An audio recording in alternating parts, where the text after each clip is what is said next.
This week on Ferris in Focus, we look at the Year of the Dog project on Big Rapids Life.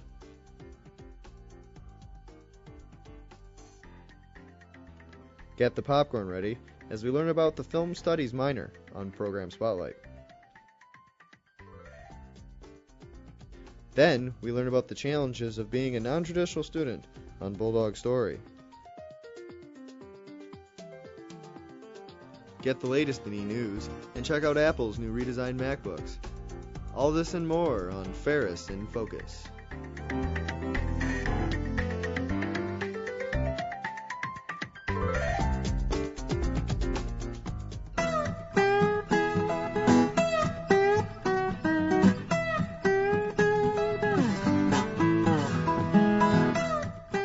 Dear Dog Project basically started as a class project for the Leadership Mecosta class of this past year. Leadership Mecosta is just a local leadership class that's put on every year by the Chamber of Commerce as a function of the Chamber.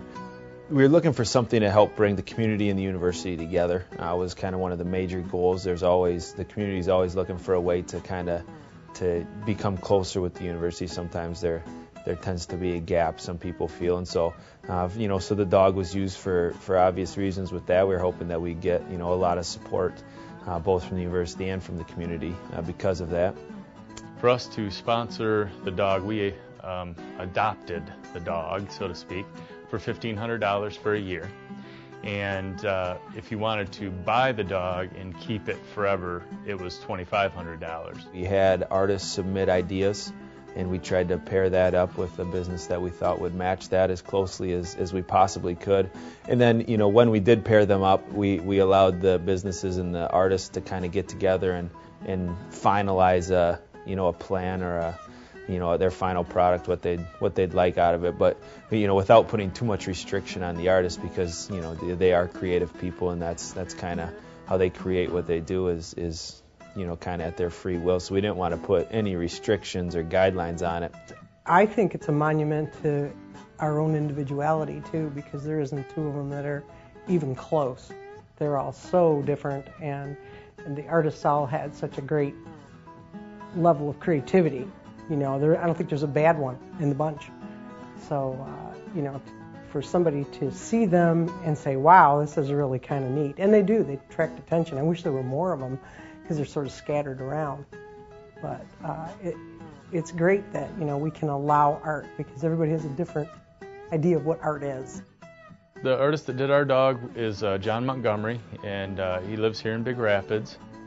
And Bill and I are kind of involved in, we both are involved in giving money and support to the Ferris State athletic programs, as well as the Big Rapids Cardinals high school athletic program. So we wanted to do something that kind of represented both of those. So one side of our dog has a cardinal on it, the other side has a bulldog, and all around it are pictures of, like, there's a baseball bat and a ball, a football, a hockey stick and puck, different sporting things, a volleyball, that sort of thing. So that's kind of a sports-oriented dog, and it's something that he and I are both involved in the community. I've done 3 dogs. They were pretty much decided upon by the sponsors of the dogs. And the first dog I did was the Kunitz dog, or the Cooney dog, as they say. He's over in front of Jordan Belkema Law Office and Bobby Boyce's office over there. And then for the Rite Aid dog, we just wanted to continue on with a Ferris theme, and Rex Schuberg asked that I do the Bulldog mascot. So that's that one. And then everybody liked my faces. So the Leadership Mecosta people thought it'd be great if I would do the logo dog. So those are the 3 dogs. I think it's just a great bonus for our community, for our county. It doesn't really need to be pitched on its own. It's just something that people can do while they're traveling around. Plus, it takes people to businesses that they may not usually go to. The Chamber of Commerce office, which is located on North State Street, just a block north of Maple here in Big Rapids, and the Convention and Visitors Bureau is in there as well. they have maps. So if you stop in there, they will have maps drawn out with the location of every dog around the county. Best way to see them all really is to take it, a Saturday morning or whatever, and start out and go around the county and check them all out.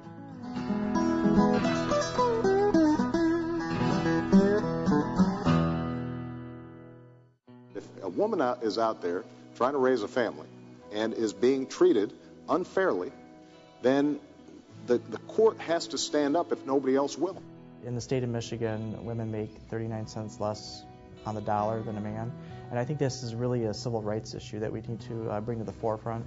I would really like to see that to be equalized out as much as possible. Women are very conscious of the fact that there is some job discrimination out there based on gender, and they're concerned about being able to overcome discriminatory practices in the workplace so that they can be successful. As long as the person is contributing to the company and working hard and doing the best that they can, pay them the same. Senator Obama has voted in the Judiciary Committee against a law that would provide immediate medical attention to a child born as a failed abortion. He voted against that. The main issues surrounding abortion would obviously be, is it ethical? When should you say that a fetus is alive? Is it at conception? A lot of people think that abortion should only be legal if it's in situations of rape or health problems that will kill the mother. A lot of other people believe that you should have the right to choose regardless, so that's definitely very controversial. I am a pro-choice Republican, which is very few and far between, simply because I feel that we don't do enough education about birth control. We don't do enough sexual education, that abortion, unfortunately, whereas it is not an option, or it shouldn't be an option at birth control, just simply needs to be on the table. I frankly don't want to say the government should come in and say a woman can't do something with their own body, especially when it comes to reproductive rights. This is something the government needs to stay out of. As a Democrat, we're always trying to fight for better health care for people. And the Republicans, they claim to want to do the same thing. But they say they want the health care choices between the patient and a doctor. But when it comes to abortion rights, they want it between the government and the woman. And that's not correct. Senator McCain, you believe Roe v. Wade should be overturned. Senator Obama, you believe it shouldn't. I don't think that we should overturn Roe v. Wade. I can understand sort of the argument that it's a states' rights issue rather than a federal issue, but I think the Supreme Court made the decision that it is a federal issue and has done that, and I don't think that we need to move backwards. And I think the only people who really tackle it as a states' rights issue are the ones who want to overturn it in their state. If you overturn Roe v. Wade, it's just going to keep going on that path of the government and other people telling you what you can do with your body. And I think that we need to stay with individual liberties and individuals being able to choose what they want to do. And if a woman has to make that decision, it's a hard decision to make and she may regret it, but sometimes it is the best thing for both her and the child and society in general. I am voting my conscience. That's who I am voting for. I am going to vote for the person who best reflects my personal views on issues. I am voting for the person that I believe will lead our country. I'm voting for John McCain and Sarah Palin because I feel they best represent my interests. I'm voting for Barack Obama. Regardless of your beliefs, before you vote, I would hope that everyone gets educated so they can at least make an educated decision.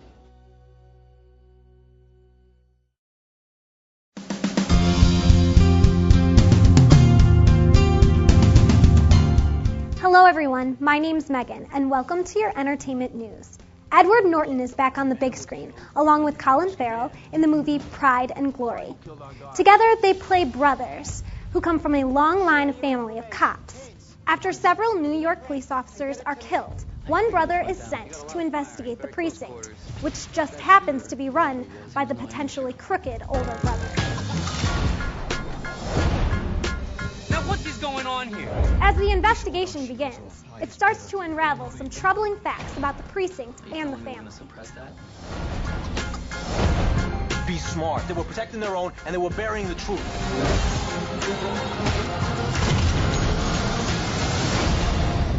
Now let's take a look at this week's top 3 box office hits.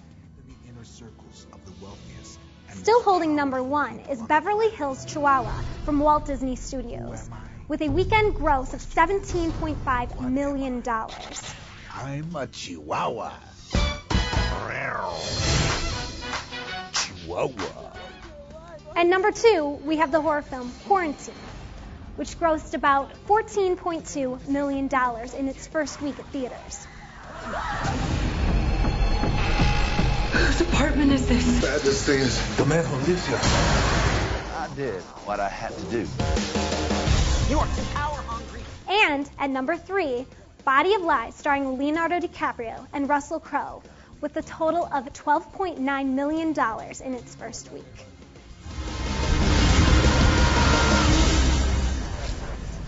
So, if you get a chance, go out and see these awesome movies. I know I'm going to. Thank you for joining me, and I'll see you next week.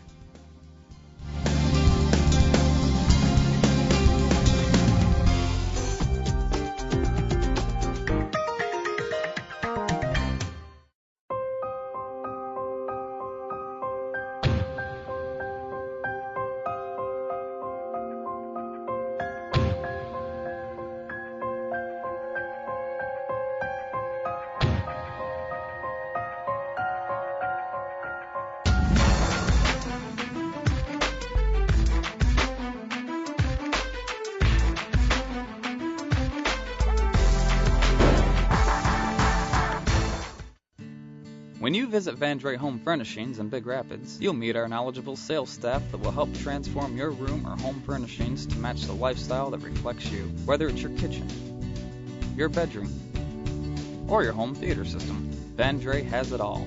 33,000 square feet of furniture, appliances, including the clearance center, and Northern Michigan's premier flooring store. You'll like the look, you'll love the price. Van Dre.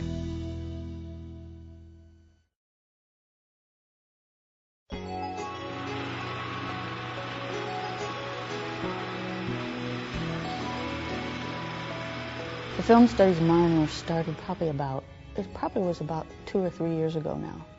And it really came out of teaching the American movies courses and thinking about creating more courses for people to take just for general education. Well, courses are not just watching movies. And I think there are some people who come for that thinking that it's maybe an easy course. The work of it is really about analysis. It's developing the ability to analyze films. I mean, that's the short way to put it. If you're taking like introduction to film or directors or something, then you get a variety of things. You can do maybe keep notebooks or take tests that are allow you a little more freedom, is the way I put it. They're kind of essay tests, but they allow you more freedom. Something that's really interesting about films to me is that they're visually captivating. One of the things I say in the beginning of my film courses is, you've been trained really to pay attention to plot in film, but film is a visual art, and so there's all this language of the visual that you have to it's almost like you have to disengage yourself, let it go, and get away from just the plot, so that you can pay attention to all the things there are, the work of the camera and the light, the color, as well as things like the depth of character development, things like that.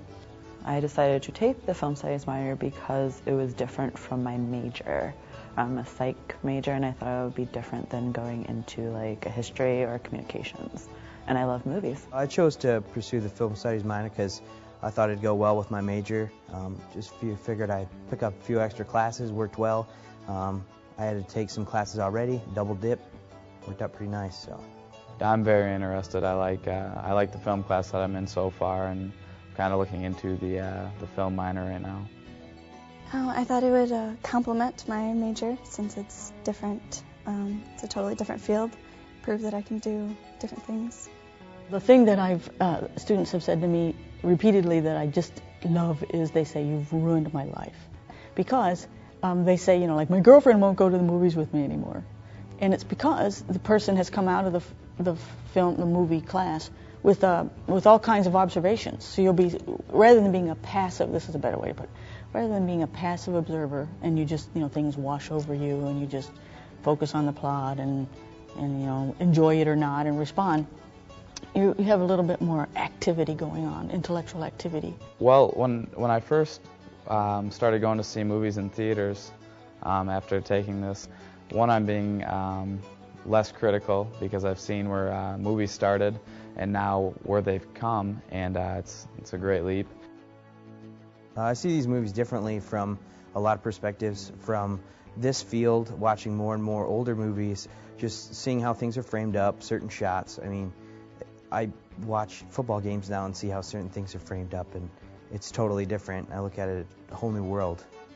It's a kind of like becoming a more active, engaged person, and then plus it gives you all kinds of things to think about in your culture, in your life, because films are full of all sorts of comments about, pressing issues, social issues, historic issues. It's also interesting to go back in older films and to see how, prominent issues of today have played out, over and over in time, and how they're treated differently through time. I didn't know there was so much to it. I didn't know about all the political points that are brought up and how much meaning and analysis that can actually be done. When you watch the first Matrix, people who are students of film think of Metropolis, which is a very early silent film, because it has so many very similar ideas. The working class issues in Metropolis are portrayed in Matrix as people who are being sort of used by a larger system. All those sorts of things that play out kind of surprisingly once you look at the films side by side. So I like to do that, give people the opportunity to think about films completely in ways that are just so different than what they might just, do. My best part about the film classes itself is that the teacher was amazing. We had the same teacher mostly for everything, and it was easy to learn. She made it fun, and also I had a great variety of different movies and genres that I wasn't used to growing up. And you see a lot of films that most people wouldn't normally go out and rent or want to go see because they're out of their generation. What is a perfect film? So by perfect I might say, it's well balanced in all its efforts. It has good writing, it has good camera work, it has good character, it has good ideas. So everything is strong about it. But this is about language and visuals and studies and analyzing things, and so it gives a person all this sort of a well-rounded kind of approach to film, and it's the kind of minor that really suits anything. Rather than even just being a film studies without the technical know-how, there are a lot of people like that. It really makes for a real, I think employers like that are well-rounded kind of a person.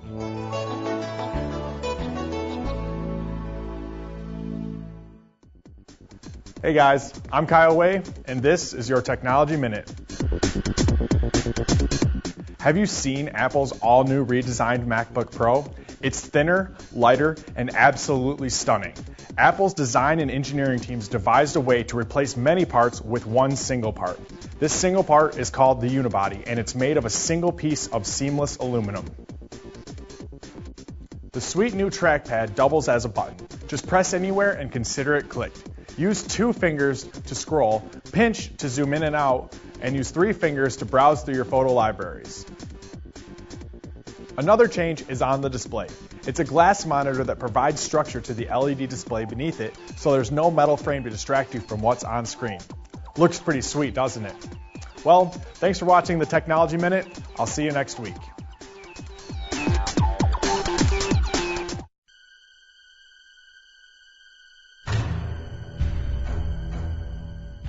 So this year for Halloween, just going to a few hundred houses and a few hundred corn mazes and a few haunted parties.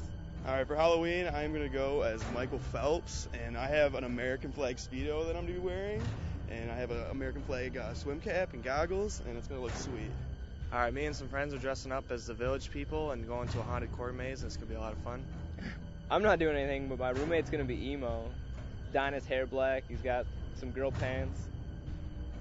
I'm going to be dressing up as a NASCAR pit crew member. I'm going to dress up as a clown. I'm dressing up as a cat. They got a sweet party for Halloween at the Odyssey. That's where I'm going to be at. For Halloween, most likely, I'm probably going to hang around with some friends, go to a haunted house, probably Cedar Point, or maybe I'll just go home and hang with my family. I'm not actually sure what I'm going to wear this year. Last year I was a princess, so I might be a princess again this year because I still have that costume. I'm going to pledge a Phi Sigma Kappa when we have our dog. We're thinking about dressing our dog up as Yoda for Halloween.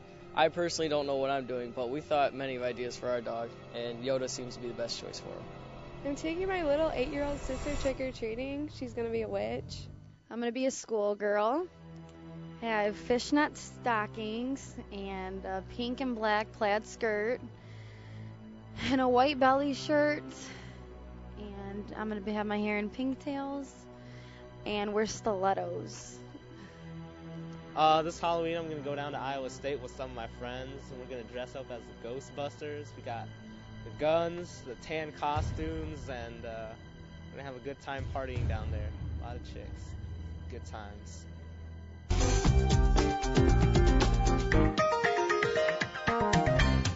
Attention students of Ferris State University, Crossroads Academy, and the Big Rapids community. Have an idea for a tee or hoodie? Innovative Graphics can help bring your design to reality. We feature screen printing, embroidery, vinyl lettering, signage, banners, and rubber stamps. Innovative Graphics is your source for Greek apparel. Our sweatshirts under $50 are a great gift idea for friends and family. We're located across the bridge and just past the light at 815 Maple Street. Our hours are Monday through Friday, 9 to 6, and Saturday, 10 to 2. What I love about Mancino's is the excellent service, customer satisfaction, and the rapid delivery. Best grinders ever. My favorite pizza? That's easy. Hands down, Mancino's. Gotta go with grilled chicken. The best. Be sure to show your Ferris ID and get 10% off. We deliver to the Big Rapids community.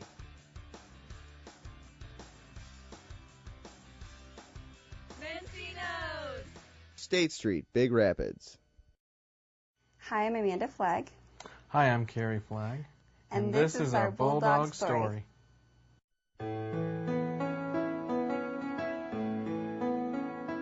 I've been a student for 2 years. I'm finishing an associate's degree, moving on to 2 bachelors, one in business management and another one in marketing. I am a transfer student. I am a sophomore. I am going for restaurant and food industry management. Hopefully, I will be going on to my bachelor's in hotel and restaurant management with a minor in special events and meeting planning. We have 3 daughters. Sierra is our oldest. She's 5 years old. She started kindergarten this year. Cheyenne is our middle daughter. She's 3 years old. She'll be 4 in December. Savannah is our baby. She's 3.5 months old. Being a parent and a student is challenging at times because of the scheduling issues. There is no schedules. I mean, there are schedules, but the kids, for instance, when you're getting ready to go to work, you know, they spit up on you, you're ready to go out the door, you got to take that extra 15 minutes and change, so that throws you off, and you're sitting down getting ready to do homework or study, and one of them decides to wake up and come downstairs and ask you for this or ask you for that, and you lose your train of thought. So being a parent is very challenging. For me, some of the personal challenges is that it's not fitting in, you know, not being the same age as the other students, not getting to go to those parties, not dressing the same or acting the same ways, but it's also part of my values and belief system, and I'm very glad that I'm not the same. I'm glad that I'm different. In the long run, it's going to pay off for us and for our family. I would say that the responsibility that's placed on both of us, I know for me, anytime I go to take a test and I see the score at the end, it's not just that I've either failed the test or I've done good. It's either I've done good or I've failed my family in a way. I do feel that pressure sometimes. Some of the sacrifices mainly is sleep, because we have a baby, she gets up at night, or if we have to do homework, we have to do it when the kids are asleep. So that's sacrificing our sleep right there. Then we have to be up early in the morning before they're up to get all their clothes ready for school, the breakfast ready, get them ready to go. A non-traditional student doesn't have time, and their value system is different. They don't value necessarily going out and partying. They value the education because in the long run it's going to help their family out. Our schedules are tight, and sometimes we have to sacrifice some of our personal time, and we do have challenges that we do have to face. We are doing it. We are making it. We can go through school and we can do this, then I know that other families can too.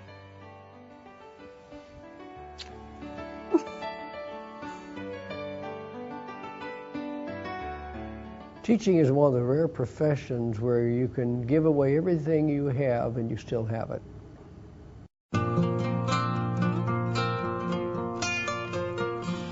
Teaching, I think, is one of the most noble of all professions because it's where I have a chance to make a difference in the lives of people.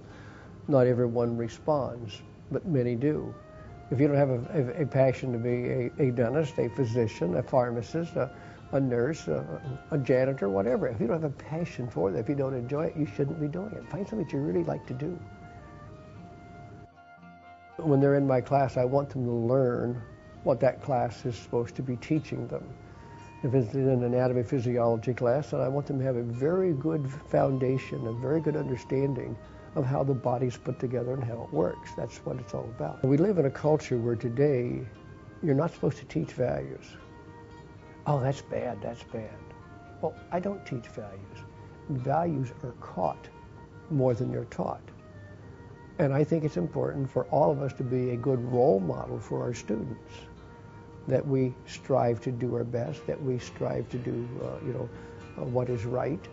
And I see it as part of my responsibility to help train young minds, and sometimes persons much older than the 18 to 25-year-old, to help them to comprehend that, yes, there are things which are right and wrong, and you must decide what these are. I can't tell you what they are. The primary course I teach, of course, are the human anatomy physiology classes, and those are classes which is about my body, your body, and we talk about how it's put together and how it functions, and how if you understand this, you can be a much healthier person. These are the kind of things which, yes, if you understand what these drugs are doing to you, if you understand what lack of exercise does to you, then this helps you, I think, to comprehend why this is important and to do this type of thing. The human sexuality class, which is a lot of fun to teach, there we spend a lot of time talking about not only the anatomy, physiology, reproductive system, but most of our time is spent on how people interact with each other and relationships. I've often said I wish I could go back and do a study on students who've been in this class 20 years later. Has it made a difference in their life? I would hope so. I think it probably has. Dr. Ferris has more expertise than any other teacher I've taken here, and I've learned more in the past few weeks in this class than I've learned from any other class here at Ferris. He's funny, he goes the extra mile for his students. He's always available and stays late, does a lot of extra for his students that not many teachers do. As somebody once said, when you set your goals, set them high. Aim for the stars. And even if you don't make it to the stars, you're going to be out there in a good condition. My present plan is to keep teaching. I love it. Every year is another year of experience, which should make us better. And as long as my health holds, I'd like to keep doing it.